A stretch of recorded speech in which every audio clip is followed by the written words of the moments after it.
Africa, where the human race began. Nearly 1 billion people live here. And it's a continent with an incredible diversity of communities and cultures. Yet we know less of its history than almost anywhere else on Earth. But that's beginning to change. In the last few decades, researchers and archaeologists have begun to uncover a range of histories as impressive and extraordinary as anywhere else on Earth. It's a history which has been neglected for years, and it's largely without written records. But it is preserved for us in the gold and statues, in the culture, art, and legends of the people.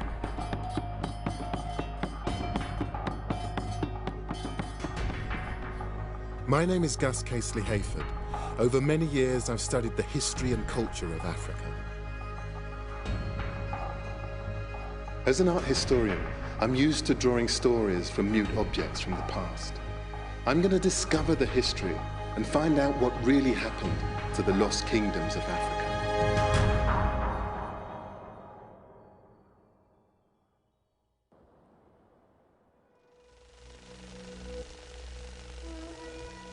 In 1871, a German geologist exploring southern Africa stumbled across these extraordinary ruins. He was astonished by what he found. A vast stone city, stranded in the empty savannah, Great Zimbabwe. He had no idea who was responsible for this astounding feat of architecture. But he was sure of one thing: it was too sophisticated to have been built by Africans. Thankfully, these assumptions have been discredited today. But only now are we piecing together the fragments we know about this lost civilization and its connections to other kingdoms of pre-colonial southern Africa. Could Great Zimbabwe really have been an African El Dorado, a city built on gold? In this film, I'm going in search of the story of one of the most mysterious cities and societies in Africa.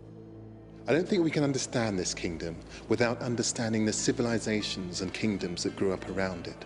It was part of a rich and fascinating history, largely unknown, the history of wealth, trade, and gold. My journey to find out about Great Zimbabwe would take me from the Swahili coast in modern-day Tanzania to Mozambique, South Africa, and hopefully to modern Zimbabwe itself, where no BBC crew has been allowed to film for 8 years. My first stop is right here at the edge of the continent, where Africa meets the Indian Ocean.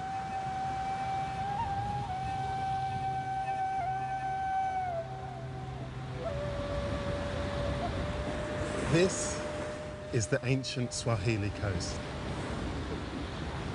For centuries, people have been drawn here from as far away as China, India, and the Middle East. And they've been drawn here by trade. Trade in goods, but particularly trade in gold. For many years, Western scholars paid little attention to the history of this coast.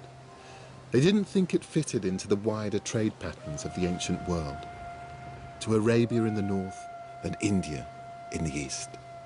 But recent research now suggests that this coast was central to an international trade in gold. Gold which originated in Great Zimbabwe, 1,500 kilometers inland. And I think this ancient trade route may lead to a better understanding of what Great Zimbabwe actually represents in the untold history of this continent.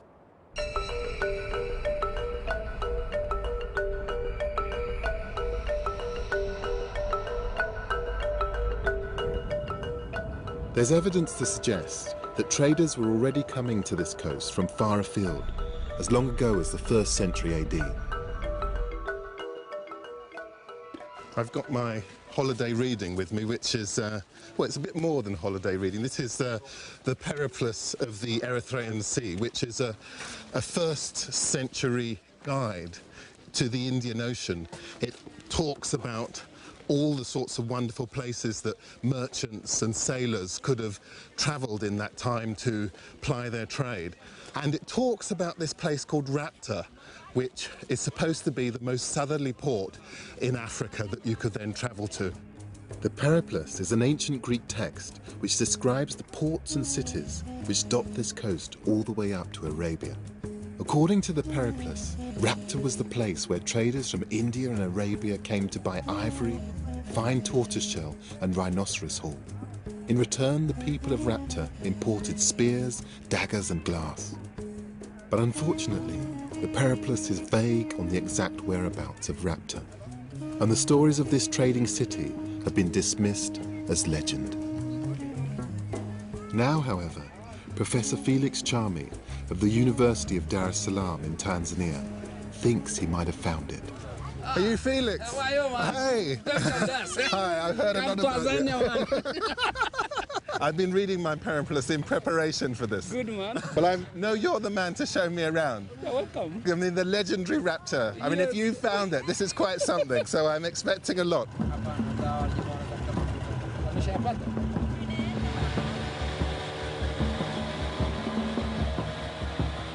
Felix Chami is a world-renowned archaeologist whose work has been instrumental in piecing together the ancient history of the Swahili coast.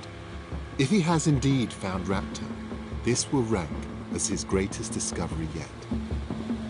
It will also prove that this region was a vibrant part of the ancient world. Did you see a crocodile? Seriously? Yeah. Oh, that's huyu bwana mpiga picha huyo mzunguke huyo, mzunguke. It's a lizard, isn't it? Monitor lizard. Monitor lizard. It's just amazing. Felix and I are on the Rufiji River, which flows to the Indian Ocean from deep within the African interior. You managed to do it and not get any mud on your shoes? Yeah. The other side was better, I told you. Felix believes that Rapta once stood near the banks of this river. But Felix's idea of near is a little different from mine. It's also dangerous. You can see there are snakes here. There are snakes. And when I'm you are not a big fan of snakes, Felix. the kind of snakes, all sorts. Pythons. Pythons? Pythons, yes. The Periplus talks of Rapta as a great trading center, a cosmopolitan metropolis where traders from all over the ancient world would meet and barter and try to make a quick buck. But it's difficult to imagine such a vibrant place existing here, in this riverside wilderness, with crocodiles and snakes. I'm beginning to wonder if the charming Felix Chami has made a mistake. Then, 1 hour later, in the dirt beneath our feet, fragments of an ancient world emerge.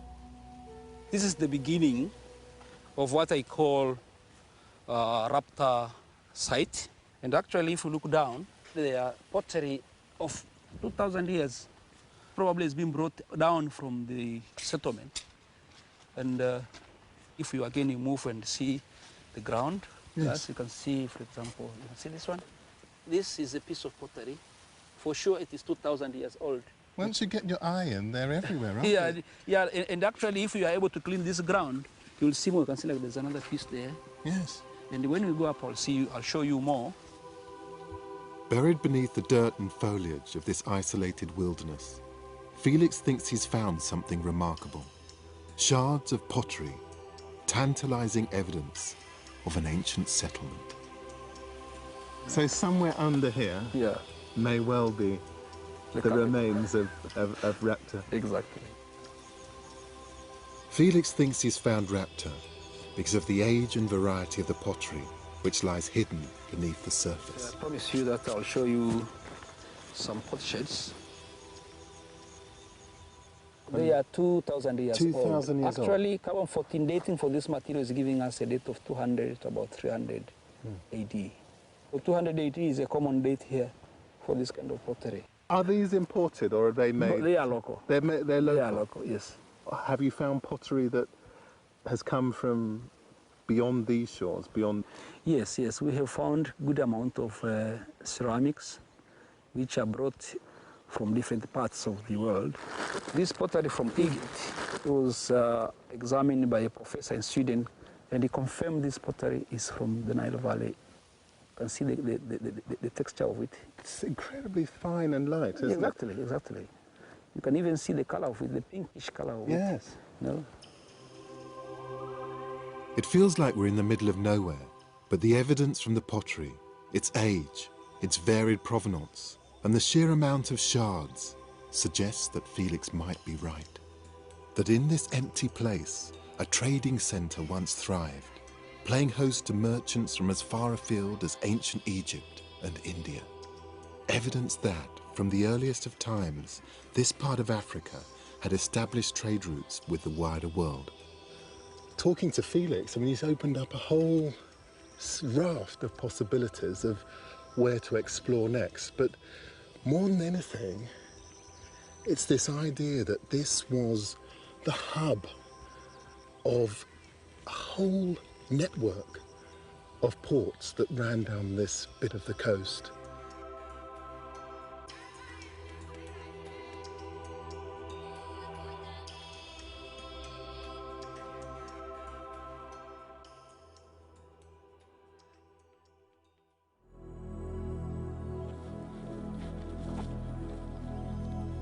According to the Periplus, Raptor traded in goods from the African interior, like ivory and rhinoceros horn.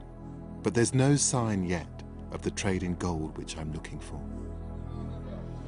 But as I head back into town the next morning, toward the markets that bustle here today, I can hear the evidence of a legacy of trade, exchange, and contact with a world beyond this coast in the language that people speak.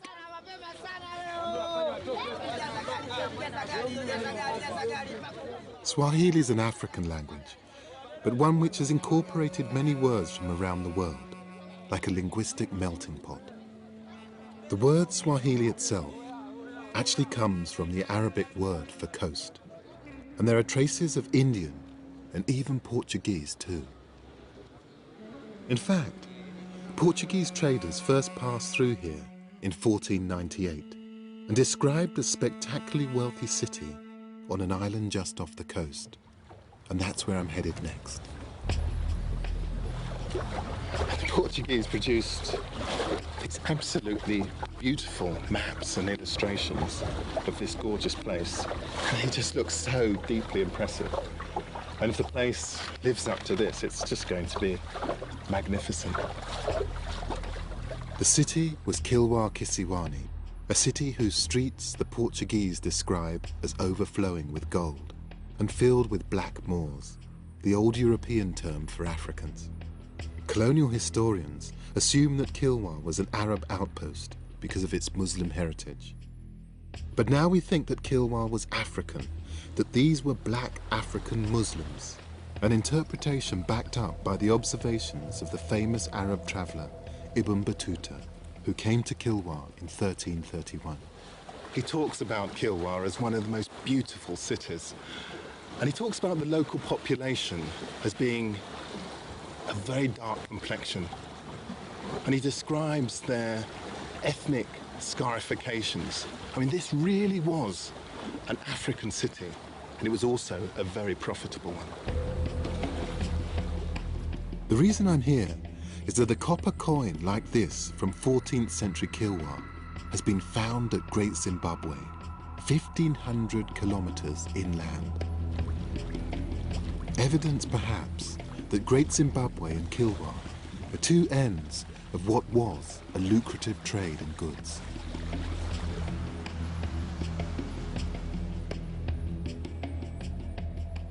Those early Portuguese travellers described a city of fine coral-built houses and the ruler's 100-room palace full of gold, silver and precious stones.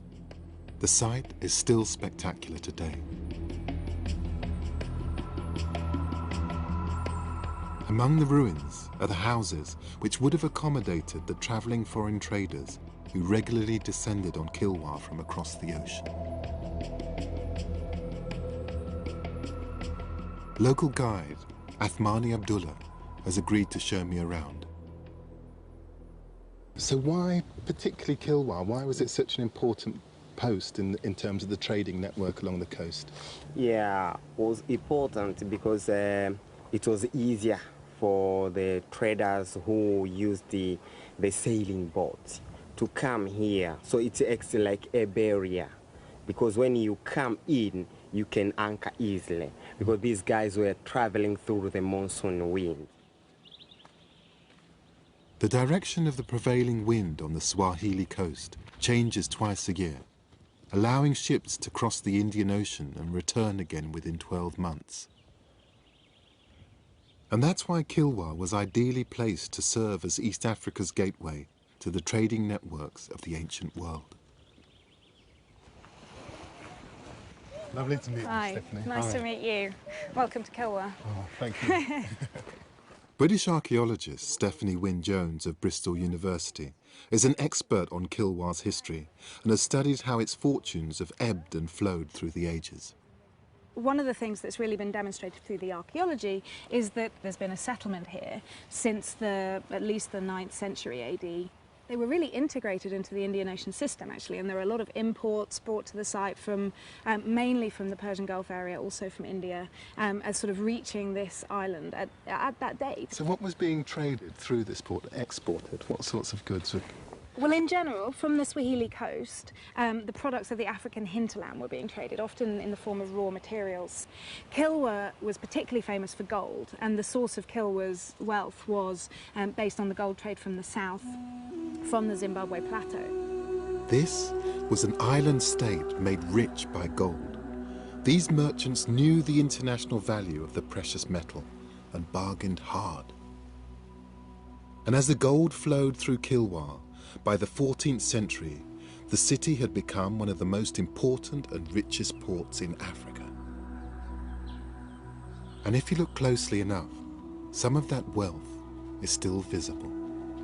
Well, this is the Great Mosque of Kilwa, the congregational mosque, which would have served for the Friday prayer when the whole community would come together. And one of the things that's quite wonderful about this particular structure are the domes and vaults that you can see in the roof. And this is a very particularly Kilwa phenomenon to have this sort of quantity of domes and all the sort of arches and columns that you see here. And finding this incredible material, I mean, this is coral, isn't it? It is, and I mean, this is the defining characteristic of Swahili architecture. We call these places stone towns and we refer to stone houses, but actually there's no particularly good natural sources of stone on the coast. And instead this architectural style developed where they use the coral, which is found in abundance here, and the entire structures are built of coral. The blocks, like the one that you're looking at, were actually cut from the living coral, and because it was soft, they were able to use it for these carved features. And then how would it have been finished? So what would it have looked like if I came in? Well, the entire thing would have been plastered also with lime plaster, which actually also comes from coral, so everything is from coral from start to finish. And it would have appeared, you know, totally smooth and totally white. I mean, it would have been a very beautiful thing to look at, actually.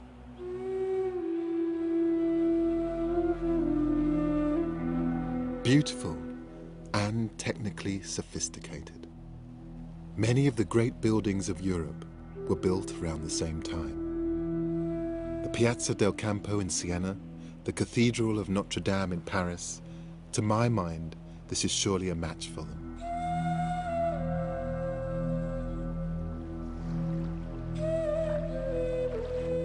Kilwa was clearly a busy, confident trading centre, a city-state that was intimately linked with the wider world economy. But if Kilwa's wealth came from the gold it traded across this vast ocean, the source of this wealth, the precious commodity which formed the basis of this trade, is not found in Kilwa.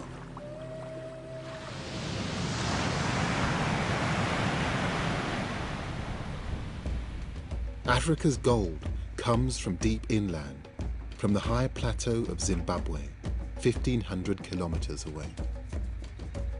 And now I'm going to try and trace this gold route to its source. I'm travelling inland from the coast, heading west toward the ancient goldlands. And somewhere out here, I'm hoping to find an outpost of one of Africa's greatest kingdoms. We know that Great Zimbabwe was at its zenith in the 13th and 14th centuries, just when Kilwa II was at its height. But Great Zimbabwe is still 2 countries, 1 visa application and many days' travel away. I'm looking for outposts of this gold trading kingdom here in Mozambique. Tantalizingly, my guide tells me that there's a Zimbabwe-type ruin just 70 kilometers inland from here. This site, Manikeni, is mentioned in the history books, but I can't find it on any map. Por favor, onde está Manikeni? Manikeni é daqui a 32 quilômetros. Well, these sandy roads are a bit of a challenge, actually, but I'm a bit more used to acting in rush hour than this, but I'm loving it nevertheless.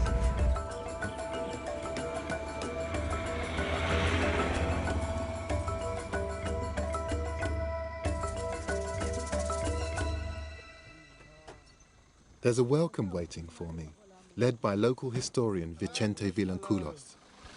Hello, welcome to Manikeni.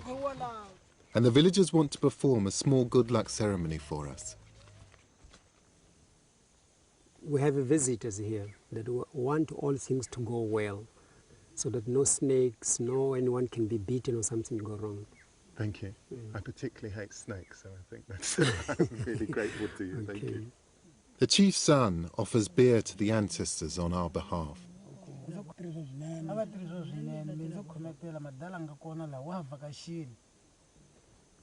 The ancestors have heard us and have welcomed us. Thank you very much. Thank you, Chief.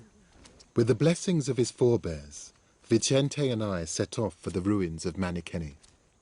And what was its relationship to the coast and also to Great Zimbabwe? Actually, Manikeni was in between the coast and the Great Zimbabwe. People from the coast used to bring like things to trade here, and this was a trading place. Actually, Manikeni means, it's a Bantu word that means the place where people can give to each other. Really? Yes. I see. That's what is the meaning of Manikeni. The existence of Manikeni was barely known to scholars until the 1970s. But when archaeologists did come to dig it up, they were rewarded with some clues about its past. They found things like gold, things like copper wires, things like blades, things like glass beads. But this is a lost history in more ways than one. The museum which housed most of Manikeni's treasures was destroyed by fire. But while the artifacts have gone, the knowledge remains. We know that gold was found in the graves of Manikeni's elders, and that there are some startling links to Great Zimbabwe. This grass here is typically from Great Zimbabwe. In Mozambique can be found just in this place. Yes. So this grass, this particular variety of grass, yes, this one is only found in Manikeni. in Manikeni. And Great Zimbabwe. So they brought this grass to feed their cattle. We don't find this kind of grass anywhere in Mozambique. So we believe that it was brought here mainly to feed the cattle. Great Zimbabwe means houses of stone. The walls of Manikeni appear to have been built using a similar technique. Vicente is certain that the trading community at Manikeni was once closely connected to the kingdom of Great Zimbabwe. So this is the walls of Manikeni. They were built stone on stone, and it stood for many years and very strongly. And after doing business, people from the coast and people from Grand Zimbabwe, whatever they exchanged, like gold and beads and other things, they used to take this way to lead them to Grand Zimbabwe. Wow. So this is the gateway to Great Zimbabwe. Yes. Manikeni seems to have been a crossing point in two senses. It seems likely that it was a place where gold was traded as a commodity, coming in from Great Zimbabwe, then going out toward the coast and by boat up to Kilwa. But it also seems to be a place where the attitude to the gold itself shifted. Grave findings at Manikeni show that gold was not just a commodity, it was buried with the dead, very different from Kilwa. It's time to move further inland, but first a send-off from the ancestors. Manikeni today is far from the bustling trading centre of the past, but it's a place where the past is remembered and where the ancestors who may once have formed an important cog in a larger global economy are celebrated enthusiastically. This is a sort of passing on to the future generation, because the old ones, they will be dying out, so they want the children to know how to dance. That's why they have to dance with the young ones. It seems a little bit easy, but it's not easy. It is believed the ancestors are dancing right now. Yes. Yes, and they are hearing it. Really? So they are happy that they have not been forgotten. Yes. The evidence that this place was once a link in the gold trade between Great Zimbabwe and the coast seems compelling. The architecture, the grass, the oral tradition, and the discoveries of gold all point that way. But before I head for Great Zimbabwe, I want to investigate stories of an even earlier kingdom, Mapungubwe. But to do that, I need to head for the modern city of Pretoria in South Africa. Mapungubwe is now part of South Africa's Limpopo province, and fate has been kinder to it than it has been to Manikeni. The museum where Mapungubwe's glorious past is now stored is still standing, home to an astonishing collection of African gold. Curator Cyan Tylee Nell shows me the most famous piece, a little golden rhino. Wow. Gold is so thin it almost glows, doesn't it? Yes. The gold would have been hammered out on a stone anvil. What they would have done is they would have carved a wooden rhino and then formed the gold foil over the wood, and all the little holes you see are where minute tacks or nails would tack the gold sheeting to the wooden core. And of course the wood is disintegrated over 1,000 years. Almost 100% pure gold, so it's got a lovely buttery shine to it. So they must have been a very powerful people. Yes, they were. In fact, there's many other gold artifacts that were found. The second, perhaps most significant item is this gold scepter or mace. It's the largest gold object that was recovered from the burial, also made of gold foil. Mapungubwe was a 12th century kingdom, only a short distance from the gold mines of the Zimbabwean plateau. Its people clearly developed great skill in goldsmithing. This work is impressive by anyone's standards. As at Manikeni, much of the treasure was found in the graves of the kings. And such burials imply a culture which valued gold for more than its commercial value. Gosh, this is a beautiful bowl, isn't it? Absolutely gorgeous. In fact, it's not a gold bowl. It's in fact a headdress. Okay. It was also found in one of the burials. For 75 years, it's been interpreted as a bowl as such, because it obviously just looks like a bowl. So I'm in good company. Yeah. Whereas in fact, it was found inverted near the cranium of the individual, near his head, not as a crown, as if it would fit over the cranium. Of course, it's too small, but more a symbolic headdress of some sort. So Cyan, who might have been buried with this? Well, the royalty buried with these gold objects, of course, were the ruling power of the Limpopo Valley at the time, or Southern Africa. So their wealth lay in not only the gold objects, but also their wealth in cattle and trading right until the East Coast. The amount of trade glass beads that one finds at the site, together with the gold, as well as the ivory, shows a very wealthy society. Time to visit Mapungubwe for myself. Nice to meet you. And for that, I need to get airborne. Local farmer Jacques Willemse has offered to give me a ride.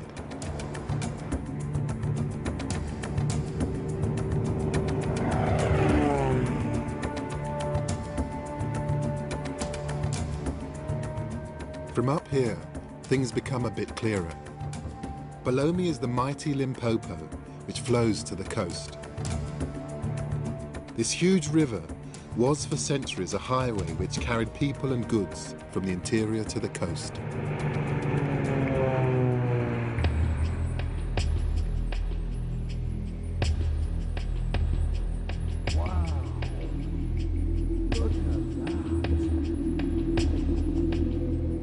And there is what remains of the Golden Kingdom of Mapungubwe.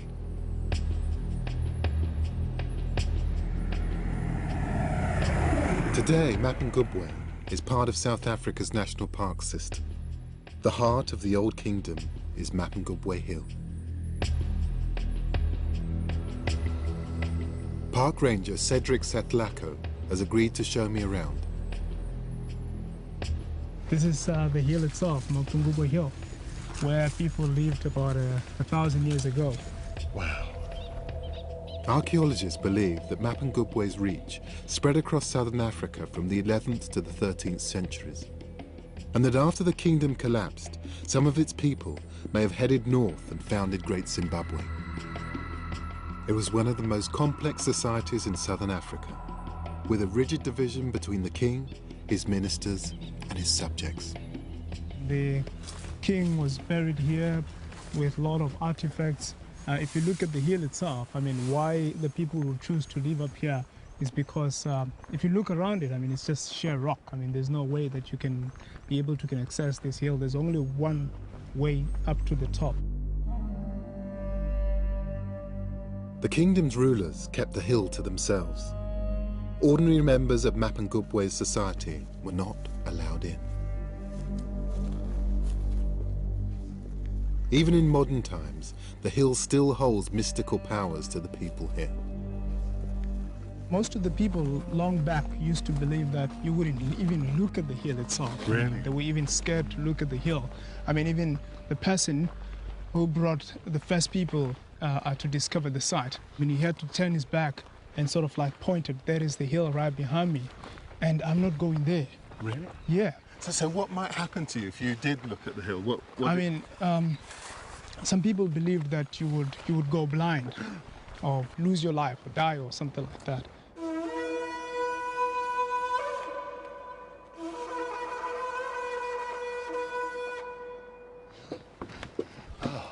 It wasn't so bad, eh? Well, this view completely makes up for Yeah. any tiredness I feel about that climb. It's just glorious. Yeah, I mean, and that suddenly is you it. understand why you would want to build up here. Archaeologists have found remnants of the site of a grand stone enclosure here, with huts for servants and a wooden palisade built around the summit for privacy and defense. It was also where Mapungubwe's rulers lived and died with their gold. This is exactly where that little golden rhino came from.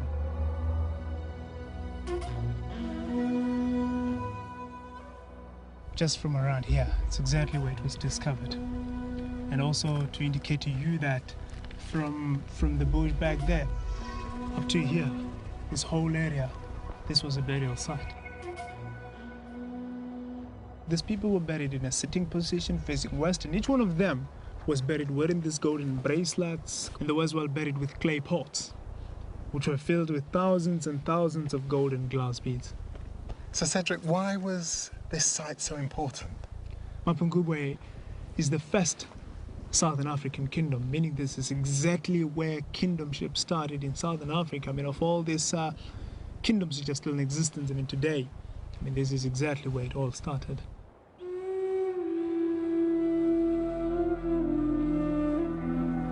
The wooden and stone structures which would have stood here have long since disappeared.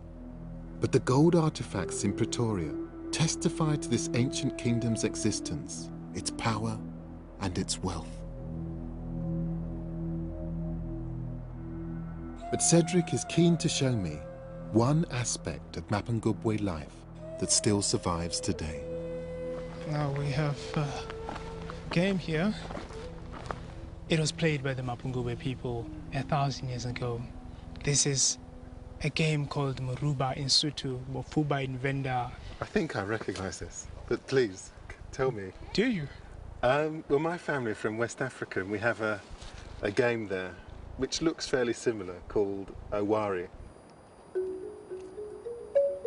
Owari is an ancient game of strategy. Now, you see, the gloves are off. The gloves are off. I always thought that Owari was a West African tradition, but the fact that variations of it were played here in Mapungubwe hints at connections which extend across the continent. So maybe this wasn't an isolated kingdom. Maybe it was connected with cultures across the continent.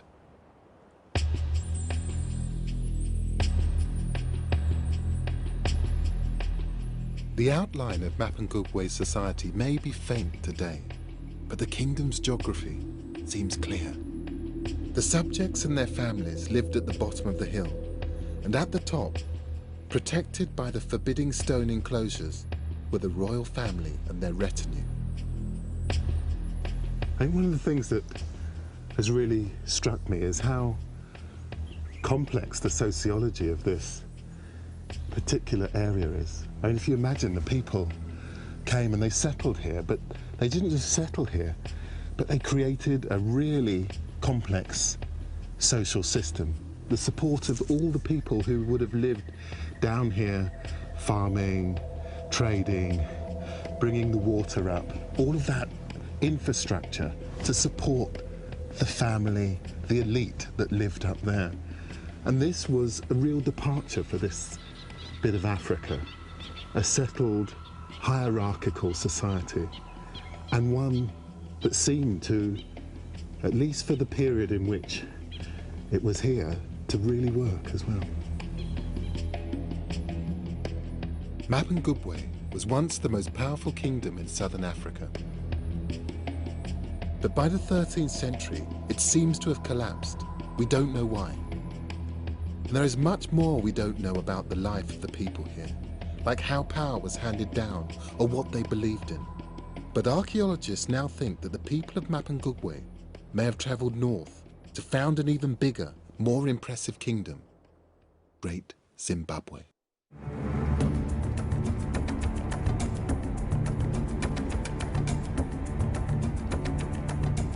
Good news! We've finally been granted permission to film in Great Zimbabwe, the greatest lost kingdom of southern Africa. I'm not going to pretend it's been easy getting permission to film in Zimbabwe. It's taken months of applications, persuasion, and at last it looks like we've got permission. But nothing is certain in Zimbabwe these days. Even with our permissions, there's still a border to cross.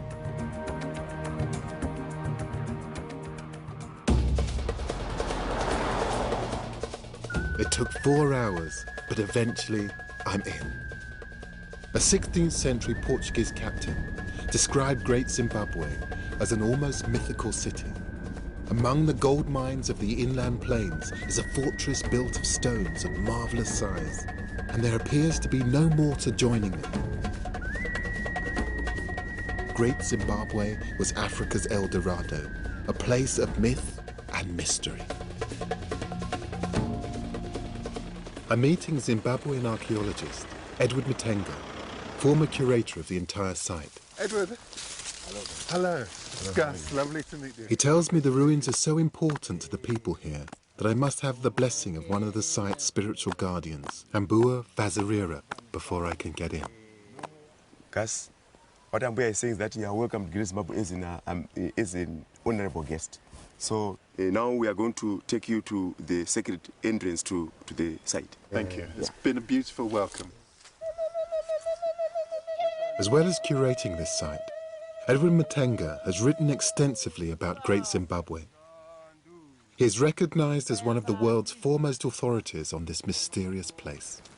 For, say, 1890, this place was out of bounds to strangers. Yes. You are not a stranger anymore because you have now been accepted. Well, I feel very honored. So, basically, people would have to be initiated, as it were, and part of the initiation is passing through the entrance. I see. Where the custodian, the spiritual sort of head of the place opens the site for people to come in. I see.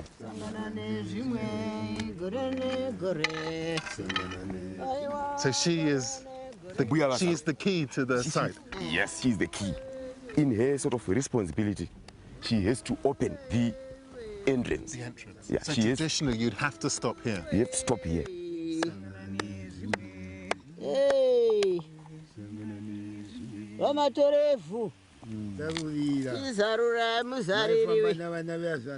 Rambua is one of several people who claim to be the spiritual guardians of this site.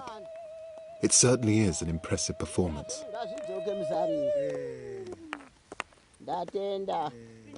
She's saying that now you can enter the site. We can enter the site. Yeah. Okay.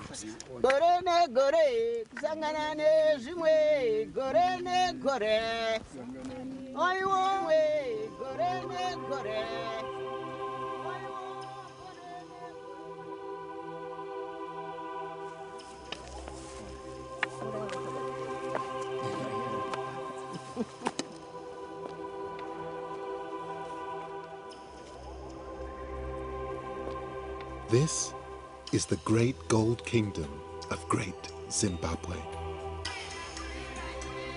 For 200 years, the rulers of this place controlled a massive empire between the Zambezi and Limpopo rivers, covering much of modern-day Zimbabwe and part of Mozambique. This was their capital, their palace, and their bastion.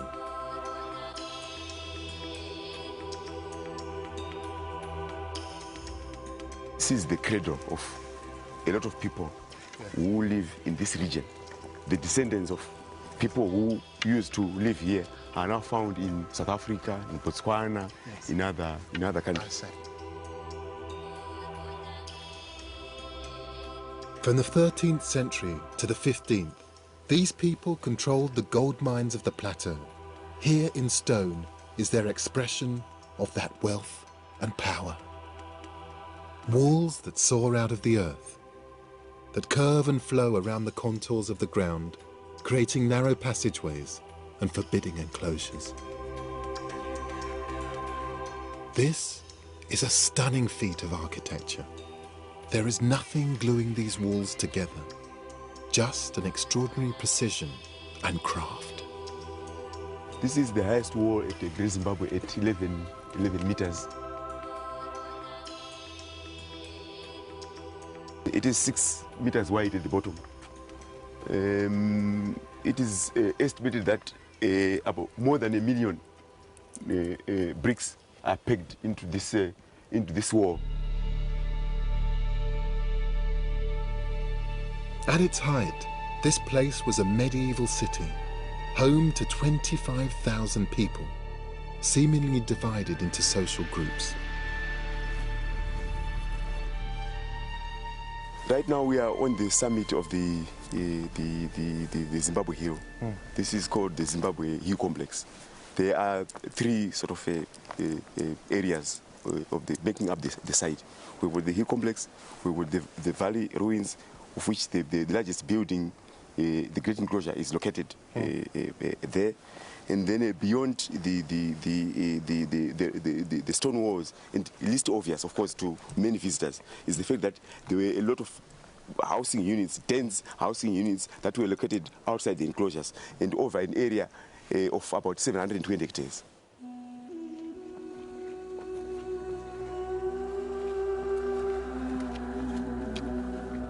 The subjects and their king seem to have lived very separate lives. It's likely that Great Zimbabwe's immense stone walls ensured that the rich, religious, and the powerful were kept separate from everyone else. Yes, the site in many ways is a matrix of passages. Yes. And why they build so many passages is anybody's guess. But I want to believe that it might have something to do with social protocols. Yes. That the idea basically was to control the traffic of people. I see. Some people were not supposed to be seen in certain places. Yes. So they would have to follow designated passages. So there might have been various passages for sort of various levels of, I mean, in terms of social organization of the community. Yes. That, okay, the kings or the royal wives, they would follow these passages. And then, of course, the plebeians, the lower sort of rank, would follow these passages.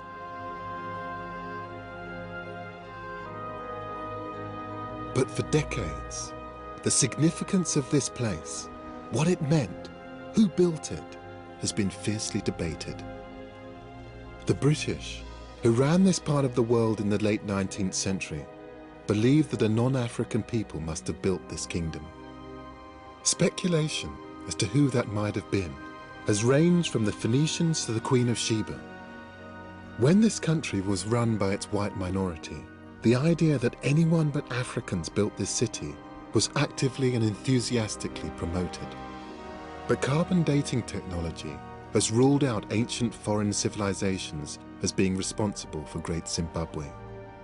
There's no evidence in this architecture to suggest that this place was built by anyone other than those who came from here.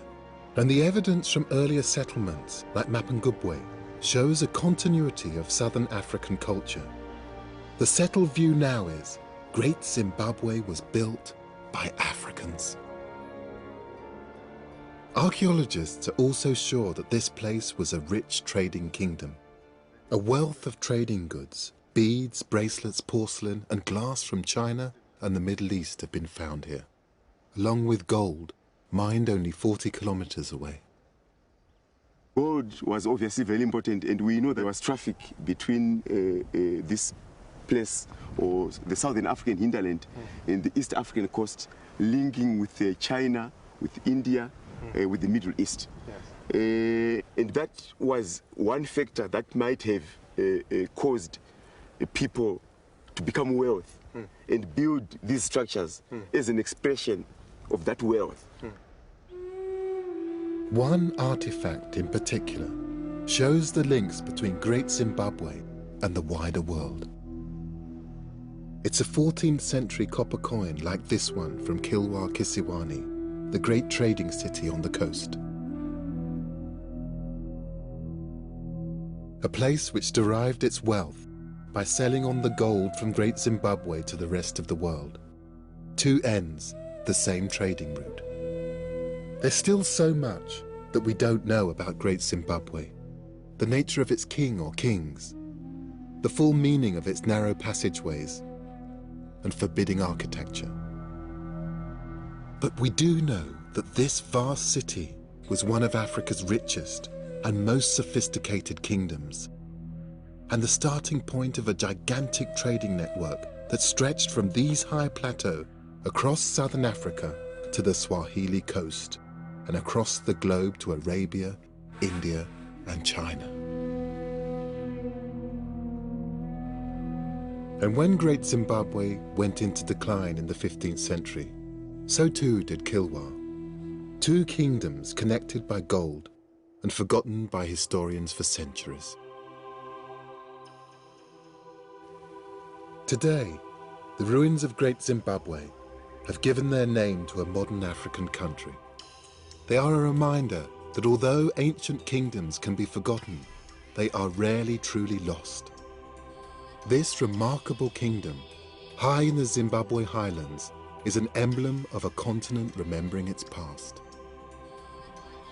I began this journey some distance from here on the Swahili coast, thinking that this was a journey about trade, about gold. But it's been about more than that. It's been about recovering an African past from the ruins of lost civilizations. There's still much we don't know about this history and these lost kingdoms. But here in Africa, their memory is still celebrated, and rightly so. The past is still very much alive here.